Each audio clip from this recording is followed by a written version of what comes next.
Assalamualaikum warahmatullahi wabarakatuh.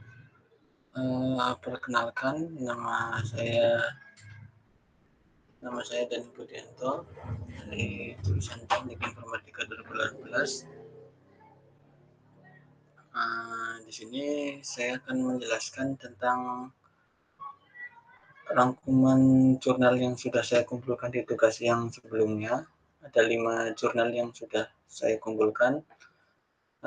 Berikut rangkumannya. Untuk yang jurnal pertama, ada analisa dan perancangan sistem informasi pasien Rumah Sakit Umum Nirmala Suri Sukoharjo. Yang pertama ada abstraksi. Salah satu perusahaan industri jasa yang membutuhkan komputer sebagai alat pemrosesan dan penyajian informasi adalah rumah sakit. Rumah sakit sebagai salah satu sektor industri jasa yang memberikan pelayanan kepada pasien merupakan sektor yang berkembang dengan cepat, seiring dengan bertambahnya jumlah penduduk. Ya. Terus kualitas pelayanan kepada pasien merupakan hal yang pokok menjadi titik sentral setiap industri jasa pelayanan kesehatan seperti poliklinik. Sistem yang dibuat dapat berjalan baik pada komputer dengan prosesor 486DX seperti ini prosesor yang lama atau yang lebih baru. Bisa menggunakan Intel Core i5 atau di atasnya dengan memori RAM 4 GB atau lebih dan VGA card 1 MB atau lebih. Sistem yang dibuat mengenalkan objek basis data sehingga dengan data yang sudah tersimpan akan dapat diproses menurut kebutuhan dan dapat diproses lebih lanjut untuk keperluan strategis tertentu.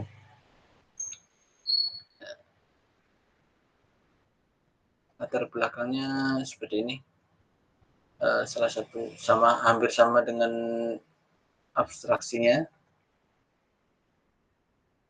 Nah, lanjut saja ke bagian rumusan masalah atau biasa kita sebut dengan research question, yaitu bagaimana menyusun sistem informasi manajemen rumah sakit pada Rumah Sakit Nirmala Suri Sukoharjo yang baik. Nah, selanjutnya ini batasan masalah atau pokok masalah yang akan kita bahas, yaitu pengelolaan daftar pasien yang datang di poliklinik, pengolahan daftar dokter yang ada di poliklinik. Yang selanjutnya ada laporan data resume pasien yang ada di poliklinik. Di mana dari ketiga ini akan didata pada sebuah sistem informasi yang secara tersusun dengan rapi. Menggunakan aplikasi yang tadi.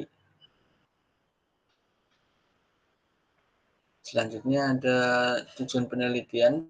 Yang pertama adalah perusahaan dapat menggunakan sistem aplikasi yang dibangun untuk meningkatkan efisiensi kerja. Yang kedua, membangun sistem informasi pasien pada Rumah Sakit Nirmala Suri Sukoharjo. Untuk analisis sistem ada 4. Yang pertama adalah identify, yaitu mengidentifikasikan masalahnya. Understand, yaitu memahami kerja sistem yang dibuat. Selanjutnya ada analyze, yaitu menganalisis sistem. Report, yaitu membuat laporan dari hasil sistem atau analisis sistem tersebut.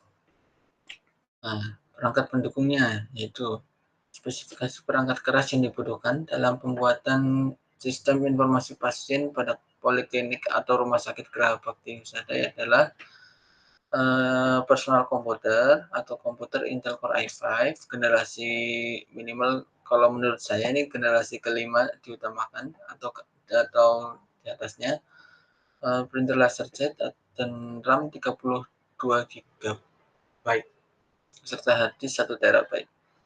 Perangkat lunak yang dibutuhkan adalah Microsoft Visual Fox Pro atau Microsoft Visual Studio atau di atasnya. Untuk perancangan database bisa Anda lihat seperti ini.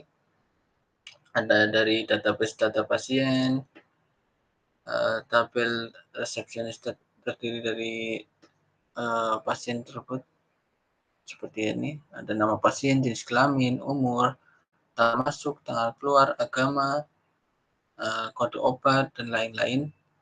Ada tabel dokter yang terdiri dari kode dokter, nama dokter, jenis dokter, alamat, telepon, dan lain-lain.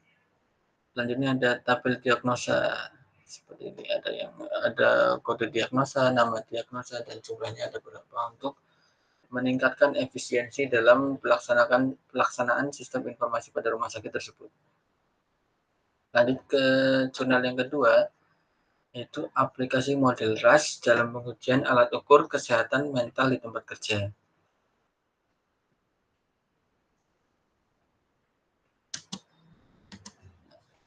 Pendahuluannya, baik saya bacakan abstraksinya dulu. This research almost examine the validity and reliability of mental health scale in the workplace by using the risk model approach as well as compare the result of analysis with classical task theory approach. The subject were 16 employees the at the State Islamic University of Malang. The analysis showed that the mental health scale in the workspace in the declared valid and reliable either by using the approach of Ross model and classical test theory. This means the both approach are able to find the same result on the test of mental health scale in the workplace. Nah, pendahuluannya, Universitas Islam Negeri Maulana Malik Ibrahim atau UIN yang ada di Malang adalah institusi lembaga pendidikan tinggi yang telah mendapat pengakuan dari masyarakat luas. Nah, di sini UIN akan membuat tentang ini aplikasi model RAS.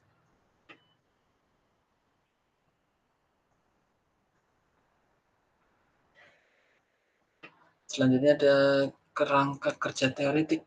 Organisasi Kesehatan Dunia atau WHO mendefinisikan kesehatan mental, a state of well-being in which an individual realize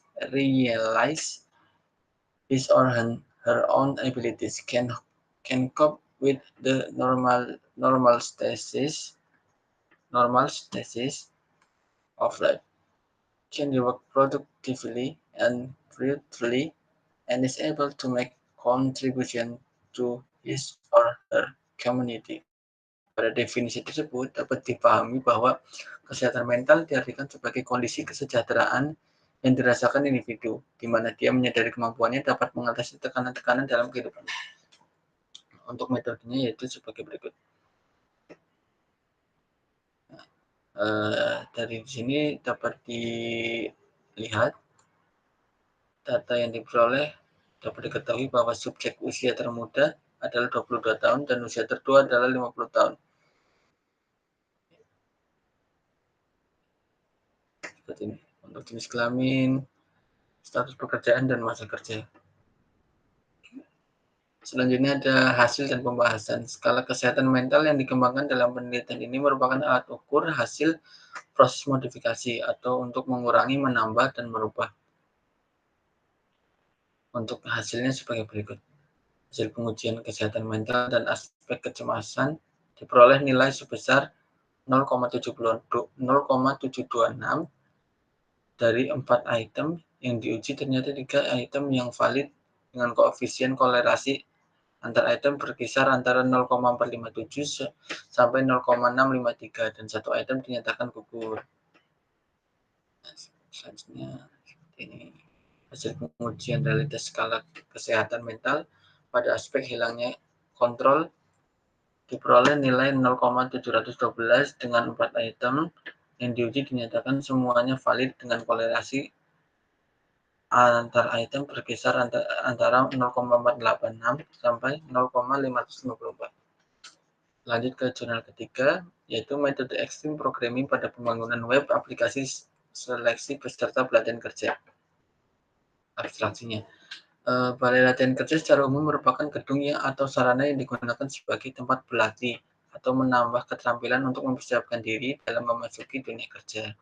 Namun pada saat ini seleksi kerja masih biasanya dilakukan dengan cara konvensional, di mana penggunaan kertas masih sering digunakan. Dampaknya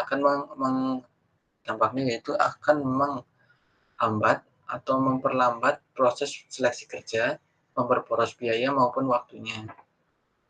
Nah, penelitian ini bertujuan untuk menciptakan sebuah aplikasi berbasis web dengan menggunakan metode Extreme Programming atau XP yang bermanfaat bagi masyarakat untuk mempermudah dalam proses pendaftaran atau pelaksanaan ujian menjadi peserta pelatihan kerja.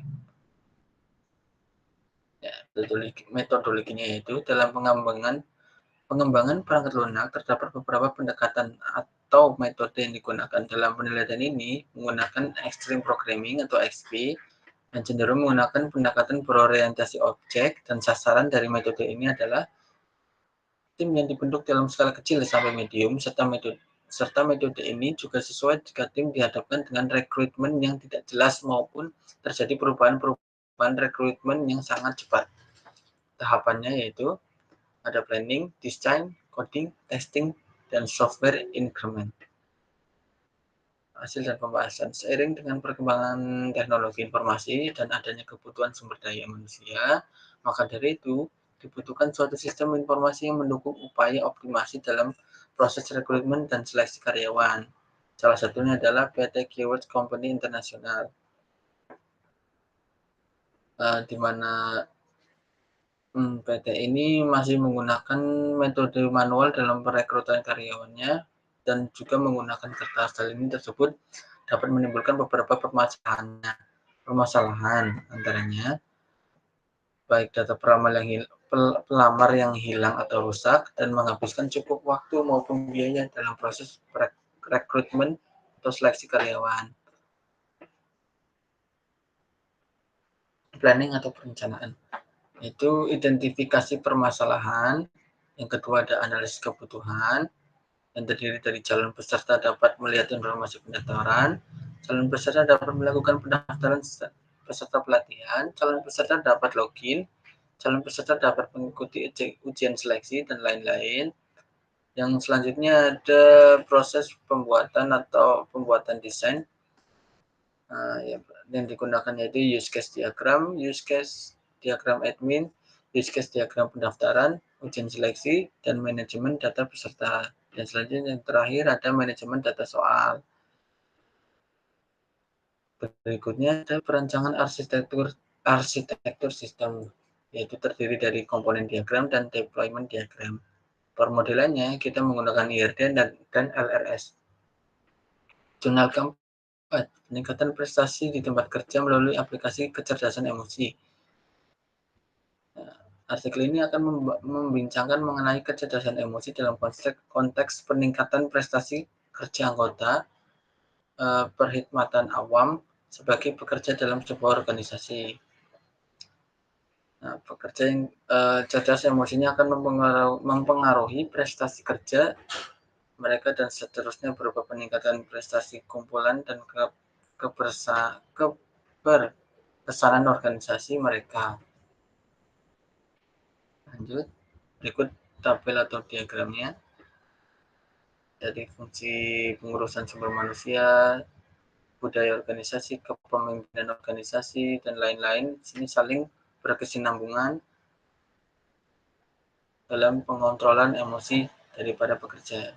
Komponennya yaitu ada kesadaran diri, mengelolakan diri, motivasi, untuk sosialnya ada empati, kemahiran sosial, dan altruisme.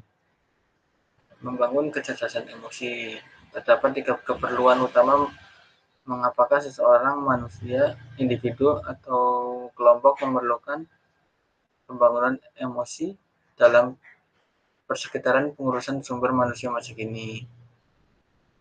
Ya, bisa dibaca ini.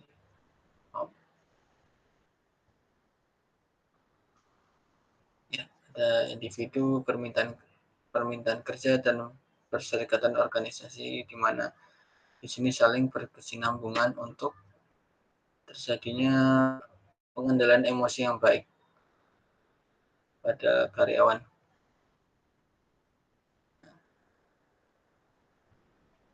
Antara aspek penting kemahiran sosial ialah membina dan mempertahankan hubungan, berkomunikasi dengan baik dengan orang lain dan bekerja sama dengan baik dengan antar orang lain juga. Dan yang terakhir yaitu perancangan sistem, eee, perancangan sistem, perencanaan jumlah produksi roti menggunakan metode Fushi Mamdani. Penelitian ini adalah perencanaan sistem jumlah produksi roti menggunakan metode Fushi Mamdani di Jadins Bakery, Medan, Sumatera Utara. Merupakan salah satu produk toko yang bergerak di bidang makanan, salah satunya yaitu roti. Perancangan sistem ini dibuat berbasis desktop dengan bahasa pemrograman Microsoft Visual Basic 6 dan database yang digunakan adalah Microsoft Access. Berdasarkan perancangan sistem yang dihasilkan, maka dapat diketahui bahwa jumlah produksi dengan menerapkan metode Fushi Mamdani sehingga perusahaan dapat merencanakan jumlah produksi yang akan dibuat sesuai dengan permintaan. Sehingga dapat merencanakan jumlah produksi roti yang baik, cepat, dan efisien. Metodologinya yaitu sebagai berikut. Metode Mamdani sering dikenal dengan metode Min-Max. Metode ini diperkenalkan oleh Ibrahim Mamdani pada tahun 1975 untuk mendapatkan output diperlukan 4 tahapan, yaitu pembentukan himpunan, aplikasi fungsi, terus kompleksi aturan data, dan yang terakhir ada penegasan atau diffusi. Selanjutnya ada analisa penyelesaian masalah optimasi produksi roti di Jadis Bakery. Pada penelitian ini menggunakan logika Fushi, yaitu menggunakan metode Mamdani. Dalam penelitian ini akan dibahas perencanaan jumlah produksi roti berdasarkan data persediaan dan jumlah permintaan. Maka akan digabungkan sehingga akan didapatkan data keseluruhan dari total permintaan roti tersebut. Perancangannya sebagai berikut. Kita akan menggunakan UML atau Unified Modeling Language, di mana ini dibuat menggunakan bahasa pemrograman visual sebagai berikut. Kita sudah pernah diajarkan dalam pembuatan form login, form menu utama, form rencana produksi maupun form entry data untuk perencanaan produksi roti ataupun produk lainnya.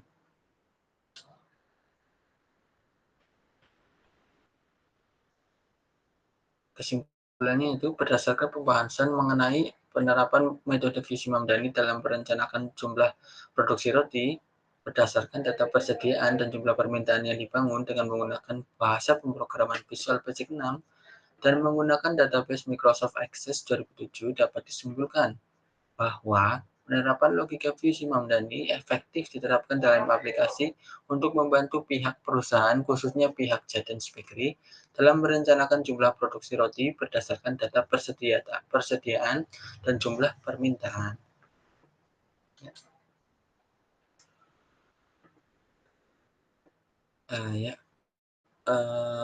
Demikianlah yang dapat saya sampaikan.